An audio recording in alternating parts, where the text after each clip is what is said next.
Graça e paz a todos. Mais uma vez estou aqui para continuar contando as histórias da minha vida, que são histórias na caminhada com Deus, não é? E não sei se vocês ouviram, todos aqueles que ouviram o último capítulo que eu falei, que quando eu perdi um emprego, não é? Quero dizer, eles fizeram uma mudança naquele emprego maravilhoso que Deus tinha dado e de repente estava sem ele, não é? E claro, daí a partir daí havia uma coisa que ocupava, não é? Tinha que procurar outro emprego. E aqui eu falo da experiência de procurar um novo emprego. Agora precisava de um outro emprego e essa necessidade tornou-se um dos temas mais importantes das minhas orações, não é? Claro. Orei com a minha amiga Lúcia, dei graças a Deus pelo que tinha acontecido e disse-lhe que confiava e esperava nele e que sabia que ele tinha algo bom para mim. A palavra de Deus diz: em tudo dai graças. Então eu, claro, não tinha vontade nenhuma de dar graças a Deus, porque como uma carta de despedimento não é de dar graças a Deus, mas a palavra de Deus diz que a gente deve dar graças em tudo e que também tudo coopera para o bem. Então pronto, eu disse, ok, se tu dizes que é para dar graças em tudo, eu vou dar graças, vou-te dar graças também por essa situação tão desagradável, não é? Mas eu dei-lhe graças, não é? Porque também confiava que ele tinha algo também para mim, algo melhor, não me ia deixar assim, não é?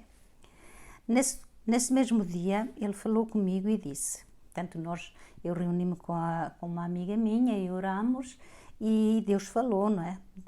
E Deus disse, já que tu me deste graças, antes que chegue o tempo, já vais ter outro emprego, não é? Porque a gente tinha 3 meses lá na Suíça, assim, depende do tempo que a gente está e das condições, temos 3 meses, não é? Eles escreveram a carta de despedimento em março, e iria terminar o trabalho depois, passado 3 meses, né? Então, Deus disse-me, tanto antes que chegue esse tempo, já vais ter outro emprego, e então eles, quer dizer, aqueles do trabalho que fizeram essa confusão toda, né? O despedimento e confusões que houve lá, e pronto, eles vão ver quão grande é o Deus que tu tens. E eu fiquei, não é? Porque eu fiquei na espera. Quando Deus fala, Deus não mente, né? E assim foi. E não somente eu, mas as minhas colegas também, porque não fui eu que só fui despedida, foi o grupo todo, né? Todas nós encontramos logo trabalho e não tivemos que ir para o desemprego. Muito obrigada, meu Deus, pela tua grande misericórdia e amor. Quer dizer, nem só eu, as minhas colegas também arranjamos logo emprego depois daquele tempo e ficou assim um assunto resolvido, não é?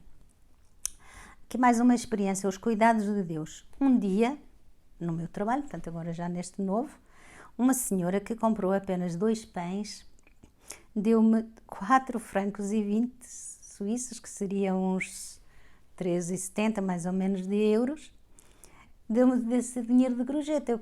Ela disse, deu o dinheiro para pagar o pão e disse, o resto é para si. Eu disse, como assim? O resto é para si. Pronto, fiquei realmente surpreendida, não é? Porque fiquei muito surpreendida, pois a gorjeta foi quase do mesmo valor que a compra. Guardei o dinheiro, não é? Porque nós ali podíamos, não tínhamos uma caixa, que às vezes em alguns trabalhos tem uma caixa para pôr lá o dinheiro e depois reparte por todos. Ali era assim. Quando nós recebíamos alguma gorjeta do cliente, a gente dizia para a colega, não podíamos andar a meter dinheiro assim, íamos, olha, eu recebi X do cliente e já íamos arrumar, não cá fora, né? Porque não íamos ter dinheiro, porque a gente trabalhava com dinheiro, podia ser mal entendido e eu não queria isso, nem as minhas colegas, né? Então eu guardei o dinheiro, como é de costume na empresa, quando isso acontece, esqueci-me, pronto, fui lá, pus no meu porta-moedas, lá na caixinha que a gente tinha. À tarde, quando voltava para casa, ao descer a escada rolante, que dá para o acesso para a linha do trem, do comboio, lembrei-me de verificar. Eu pensei, normalmente eu tinha sempre o passe comigo, mas naquele dia lembrei-me, deixa eu ver se eu tenho o passe comigo, não é? E então eu vi que não tinha naquele dia, parece que foi o Espírito Santo que me trouxe à mente, vê lá se tens. E de facto não tinha e tinha esquecido em casa noutra bolsa, não é? Depois de procurar bem, cheguei à conclusão de que tinha esquecido dele em casa. Abri o porta-moedas para comprar o bilhete, né? Nas máquinas automáticas e vi que as únicas moedas que tinha eram 4 francos e 20 suíços que receber a gorjeta daquela senhora. Quer dizer, as moedas, claro, tinha mais algum dinheiro, mas nas máquinas a gente tem que pôr as moedas para tirar o bilhete, né?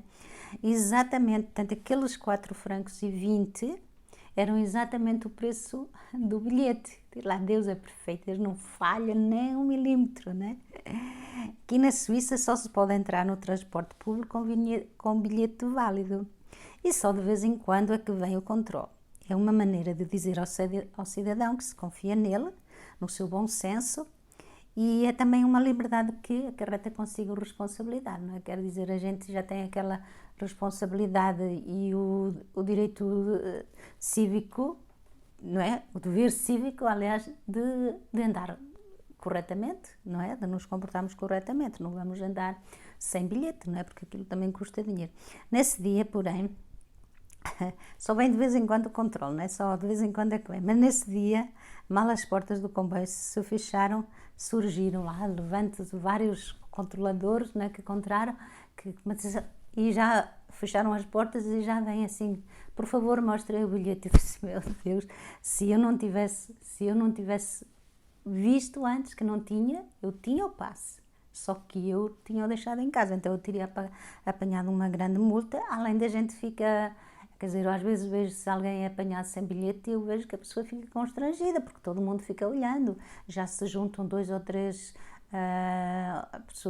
pessoas que controlam e acho que deve ser assim um bocado desagradável, eu não queria passar por isso, e Deus livrou-me disso, fazendo com que aquela senhora me desse exatamente o dinheiro. Olha lá como Deus é maravilhoso, não é? Vocês podem dizer assim, foi preciso escrever isso num livro, coisa assim pequena, olha, grande coisa, se fosse curada de câncer ou uma coisa, mas não, é grande porque aí se nota, para mim é muito grande, sabe porquê? Porque aí se nota o cuidado de Deus ao minuto, quer dizer, ele já sabia que eu não tinha levado o passe, ele pensou, vai lá, dá esse dinheiro que ela não vai ter. Deus conhece tudo isso, é o cuidado de Deus. E para mim é muito importante sentir que Deus está dia a dia cuidando. Mesmo quando a gente não sabe, Ele já está cuidando, não é? Então Ele tem sempre esses cuidados constantes connosco, diariamente, é ao minuto, como eu disse, não é? Então, há outra experiência, não é? Já há algum tempo que fora tocada por uma passagem da Bíblia que diz: afugenta 1000 e 2 10.000. Deuteronômio 32:30. E também a outra passagem: se 2 de vós concordarem na terra acerca de qualquer coisa que pedirem, isso lhe será feito por meu Pai que está nos céus. Está escrito em Mateus 18:19. No primeiro versículo, vê-se a proporção é muito grande, não é? Isso numa maneira de falar espiritual, não é? Quer dizer, é muito grande porque uma pessoa orando afugenta 1000. 2, 10.000. Quer dizer, na nossa matemática, quer dizer assim, se um afugenta 1000, 2.000, não é? Mas Deus não, Deus multiplica aquilo. Então quer dizer que a oração de duas pessoas é mais eficaz do que só de uma, não é? No segundo versículo, se 2 de vós concordarem, quer dizer se 2, não é? Ora, significa que para concordar com algo é necessário uma outra pessoa. Por essa razão, orei a Deus pedindo uma companheira de oração, não é? Quer dizer, se 2 concordarem, se 2 pedirem, um afugenta 1000, 2 10.000, então quer dizer, eu preciso dessa pessoa para concordar com as orações, não é? E além disso também é muito importante ter-se uma pessoa de confiança que possamos orar juntos, não é? Um dia estava no culto, desculpa lá, se 2, por essas razões, não é, da palavra que diz, orei a Deus pedindo uma companheira de oração. Um dia estava no culto quando o pregador falou sobre isso. Enquanto ele pregava, pensei numa mulher que morava perto de mim e orei. Falei com Deus, né? Só o Senhor. Deus está falando comigo através da pregação, através da pessoa que está pregando, e eu no meu pensamento orando a Deus. Eu disse, Senhor, se é da tua, não é? Eu orei por uma mulher que então morava lá perto de mim. Eu disse, Senhor, se é ela, que tu escolheste para ser a minha companheira de oração, fala com ela sobre mim. E que no final do culto venha ter comigo e me diga. Logo que a reunião terminou, a Lúcia, que estava do outro lado da sala, correu à minha direção e quase gritou: Aida, preciso falar contigo. Deus falou comigo sobre nós orarmos juntas. Olha, aí estava a confirmação, não é? Marcámos o nosso primeiro encontro, depois de compartilharmos, de falarmos, né? Fizemos uma lista de oração que era composta por assuntos pessoais nossos, da nossa família, outros do trabalho, todas essas coisas que a gente leva no dia a dia, não é? E uma outra parte incluía pessoas que conhecíamos, nossos vizinhos, nossa cidade, nosso país, o país onde a gente morava, o nosso de origem, e outros assuntos que iam surgindo. O nosso encontro era semanal. Durante esse tempo, vimos muitas orações serem respondidas, enquanto outras levavam um pouco mais de tempo. Mais do que aquilo que nós desejamos, que a gente quer já falar com Deus e já quer pedir e já quer, já está ali. Não, às vezes Deus demora um pouquinho mais. Deus às vezes demora um pouquinho mais porque há coisas que ainda não estão prontas para acontecer, outras vezes somos nós que ainda não estamos prontos para receber e outras vezes ainda não chegou o tempo, não é? Então Deus sabe o porquê, não é?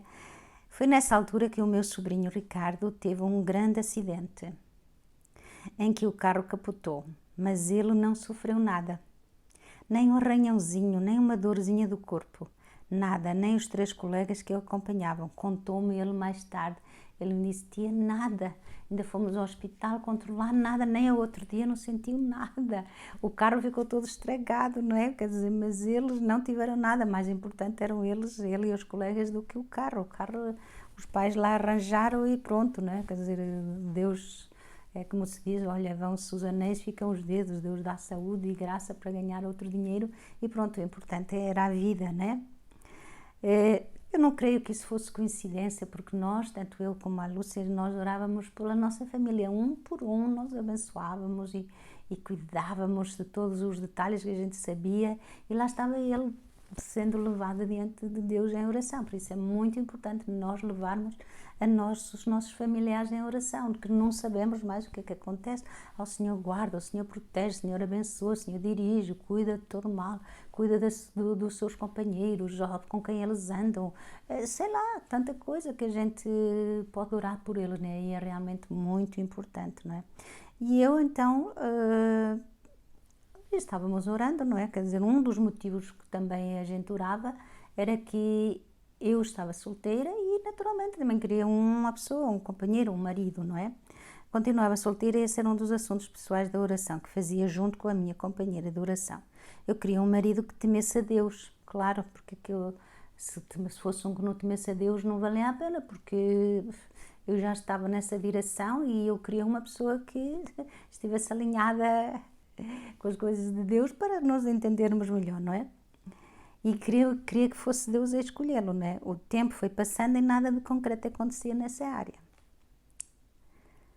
Mas a palavra de Deus diz: não vos ajunteis com os infiéis. Entretanto, conheci uma pessoa no meu trabalho e à medida que ia falando com ele, a gente falava lá e tal, não é? E o meu interesse aumentava, mas ele era descrente e fumava, não é? Quer dizer, Deus já estava avisando que não era para se juntar aos infiéis, mas ainda não estávamos, nem sequer namorámos, era só assim, aquela olhar, não é? Eu sabia perfeitamente o que a Bíblia diz a respeito. Não vos prendais a um jugo desigual com os infiéis, porque que sociedade tem a justiça com a injustiça? Quer dizer, Deus compara a pessoa que crê em Deus, que tem a vida, leva a vida com Ele, justa, e aquele que não crê em Deus, injusto. Quer dizer, não sou eu que digo, é Deus, não é? E ele vai mais longe, comunhão tem a luz com as trevas. Olha, é muito grave, não é? Quer dizer, luz e trevas juntas, não dá muito, não é?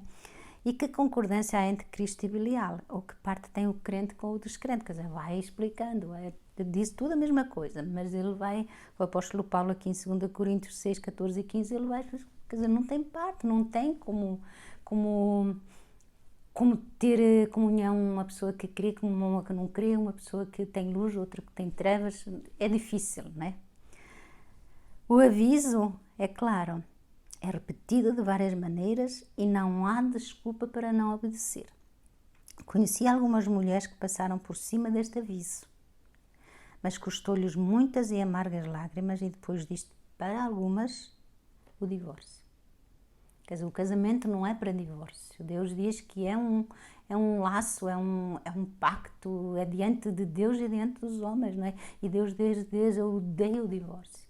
Mas às vezes as coisas ficam tão graves que não tem outra solução. O casamento também não é para agressões físicas, nem verbais, nem nada disso. O casamento é para viver em paz, para viver em tranquilidade. Claro que há coisas difíceis, mas pronto, a gente tem que perdoar e tudo. Mas sendo digamos, luz e outro trevas, aí fica difícil, porque um quer Deus e outro não quer, não é? Então é muito difícil, por isso que Deus diz, não vos ajunteis, não é?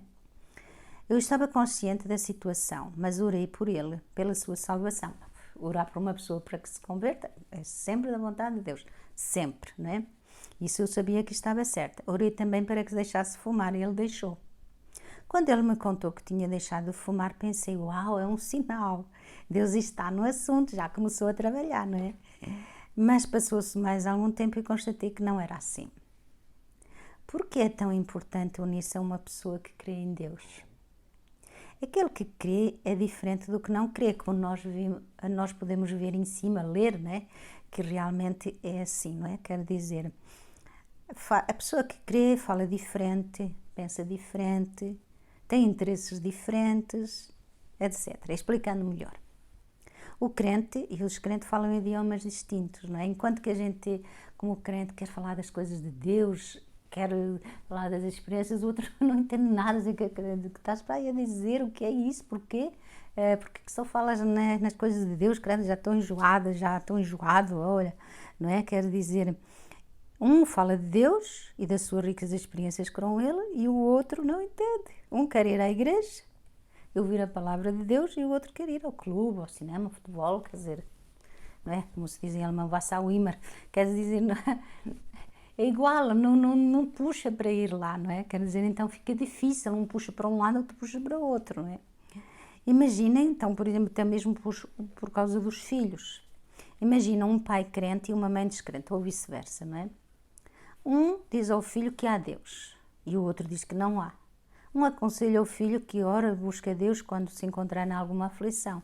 O outro diz que isso não resulta, que Deus, isso é uma ilusão, não é? Quer dizer, já um puxa para cá, não é? Outro para lá, não é? Quer dizer, mesmo com os filhos, não é? Que confusão para a criança, além do conflito que se gera entre o casal, não é? Porque quando os dois não estão de acordo, já gera conflito. E também isso influencia muito mal as crianças, não é? Porque não sabem a quem é que há de obedecer. Também como irão seguir o conselho ou mandamento de Deus que diz, Deus dá ordens o que é que os pais devem fazer com os filhos, não é? Ponde estas palavras no vosso coração. Que palavras são estas? É a Bíblia Sagrada, os mandamentos de Deus, as direções de Deus. É aquilo que Deus manda aos pais fazerem para os filhos. Ponde estas palavras, olha só, ponde estas palavras no vosso coração e na vossa alma. E ensinai-as aos vossos filhos, falando delas, assentado em tua casa, andando pelo caminho e quando te deitares e quando te levantares. Quer dizer, sempre vai falando, vai olhando. Agora, claro, se um é crente ou descrente, o que é que vão falar? Quer dizer, não entra, não tem espaço, não é?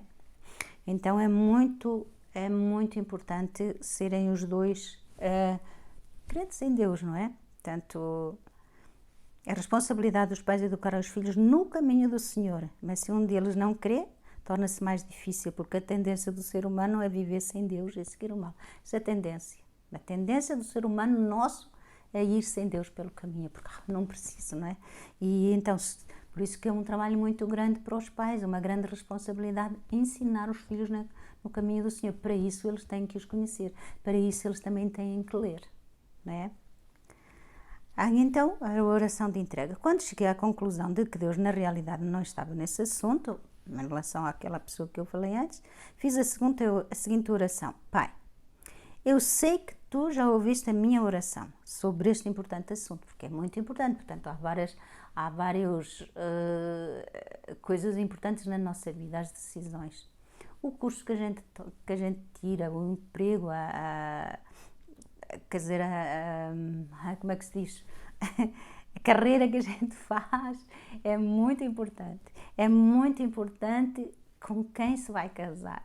São duas coisas muito importantes. A primeira é a decisão com Deus, não é? Andar com Deus, não é? Então, claro, para mim eu sabia que isso era um assunto muito importante. E eu disse, olha, Senhor, tu já ouviste, eu já orei sozinha, já orei com a Lúcia, e então tu já ouviste, não é? Quer dizer, tu já ouviste, não vou voltar a repetir, não é? Porque Jesus já disse, não pensem que por muito falar é que são ouvidos. Não, já falei, já orei, já pedi, já pedi junto com outra, como disse, dois concordarem na terra, pronto, já está, não vou agora andar sempre todos os dias ali, não é? Pois tu não és surdo e também não te esqueces, como nós homens, nós esquecemos de muita coisa, não é? Entrego este assunto totalmente nas tuas mãos. Se tu quiseres dar-me um marido, tudo bem. Mas se não quiseres, também tudo bem. Seja feita a tua vontade. Mas Deus sabe sempre o que é melhor para nós. Só te peço uma coisa, que nunca me desvie dos teus caminhos. Porque às vezes há pessoas que eu já vi, infelizmente, quer dizer, que procuram Deus por uma certa coisa, se Deus não dá, ficam tão desiludidas que já não quero, não me fales, não. E isso era o que eu não queria que acontecesse comigo, quer dizer, por causa de não ter um marido, iria deixar os caminhos de Deus, era a pior coisa que eu podia ter feito, não é? Deus é eterno, não é? E eu quero estar com Ele eternamente. Às vezes, quando a solidão apertava, era tentada a quebrar este propósito, não é? Oh, Senhor, tu sabes, aquela coisa, não é? Aquela choramingueira. Mas consegui vencer. Ouvi de um judeu cristão, não é? Que é um judeu messiânico, como eles dizem, que quando entregamos algo no altar de Deus, não é? A gente vai lá, põe as coisas, não podemos lá, olha, Senhor, isto está aqui, é teu assunto, eu não quero mais, eu tratar dele, e então já não podemos lá tornar a ir buscá-los, quer dizer, é sagrado, é dele, não é? Está lá no altar, esse ali é um lugar de Deus, ali ninguém pode entrar, quer dizer, entrar pode pôr lá as coisas, mas não pode chegar lá e retirar as coisas outra vez. Então pronto, o que eu fiz? Olha, deixei lá, não é? Enquanto isso, a minha vida continuava como antes, mas o meu tempo livre ocupava-o com Deus. Portanto, qualquer pessoa que esteja só, eu sei que há muita gente assim, e ou mesmo que não esteja só, mas que se sente só, ocupa o teu tempo com Deus, busca mais Deus, lê a palavra, ouve louvores, e aquela tristeza, aquela solidão, ela vai se preenchendo, porque Deus preenche a nossa vida, não é? Eu ia lendo a sua palavra, fazendo a sua obra, e Ele preenchia-me. Costumava, depois do trabalho, correr para apanhar o transporte e assim chegar o mais depressa possível a casa. Eu sempre gostei muito de estar em casa. Também gosto de fazer caminhadas, não é? Mas sempre foi assim bastante caseira e assim, lá ia eu a correr para casa. Mas um dia, devia ser um dia que eu não estava assim muito bem, só pode, não é? Vendo que não conseguiria chegar àquele horário, não é? Que tem aqueles transportes, às 3h15, outra às 3h30, outra às 4, não sei o quê, e eu já queria apanhar aquilo, mas depois sabia que eu não ia conseguir chegar, não é? E então eu pensei para comigo, não sei porque corres tanto para ir para casa se não tens lá ninguém à tua espera, coisa, não tem lá ninguém, vai chegar a tal hora, não tem lá ninguém. Só que naquele mesmo instante eu vi uma voz que me perguntou, e eu não sou ninguém? Eu disse, ai meu Deus, perdoa-me, porque parece que eu desconsiderei, não é? Quando nós entregamos a nossa vida a Deus, Ele mora dentro de nós, vai dentro de nós para onde quer que a gente vá, vai connosco, vai dentro, né? E consequentemente mora na nossa casa, Ele está lá, não é? Por isso sentiu-se quase como ofendido quando eu disse, não há lá ninguém. Porque Jesus disse, e viremos para Ele e faremos nele morada. João 14, 23b. Então, se fazemos morada, quer dizer, que ele estivesse... Estava lá, estava na minha casa. Eu tinha dito, olha, esta casa é tua, Senhor, vem para cá, não é? Quer dizer, aqui moras tu e eu, não é? A igreja que frequentava, não é? Trabalha com sistemas de células ou pequenos grupos. E eu tenho o privilégio de ser responsável por uma delas, uma dessas células, né? Portanto, era Aos domingos nós tínhamos a igreja reunida na sala grande, não é?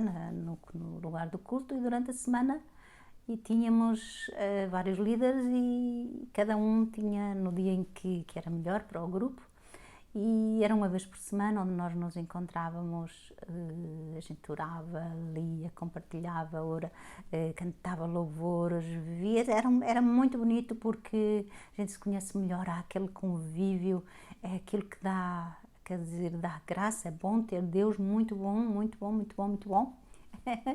Mas é muito importante também termos os irmãos, né? E termos essa comunhão com Deus. Por isso, se está aí alguém que não faz mal, pronto, nós agora estamos a viver num tempo mais difícil, que algumas igrejas estão fechadas em alguns lugares, como aqui agora, mas não percas a oportunidade de te encontrar com pessoas, porque isso dá realmente um sabor à vida, mais à vida cristã. Isso é muito importante.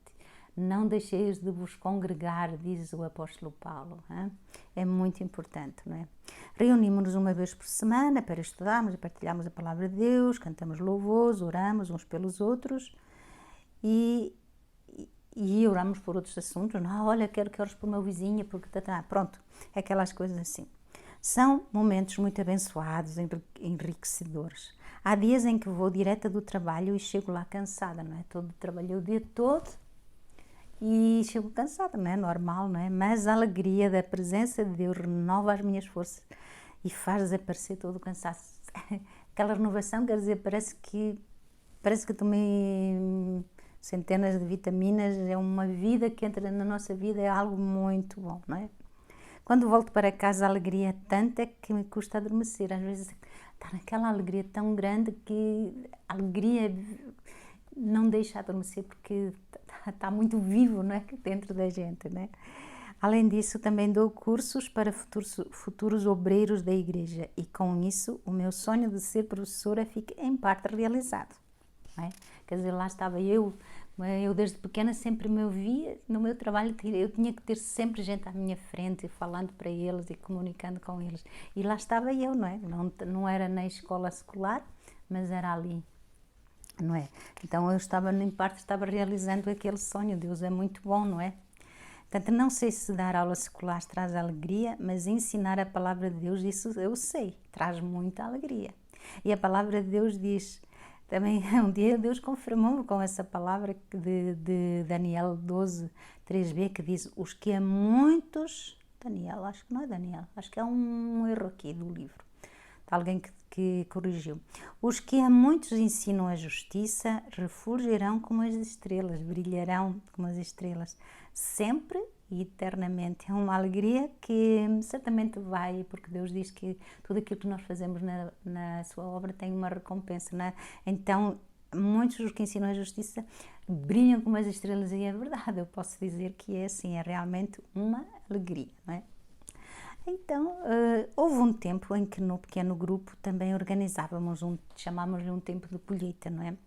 1 ou 2 vezes por ano.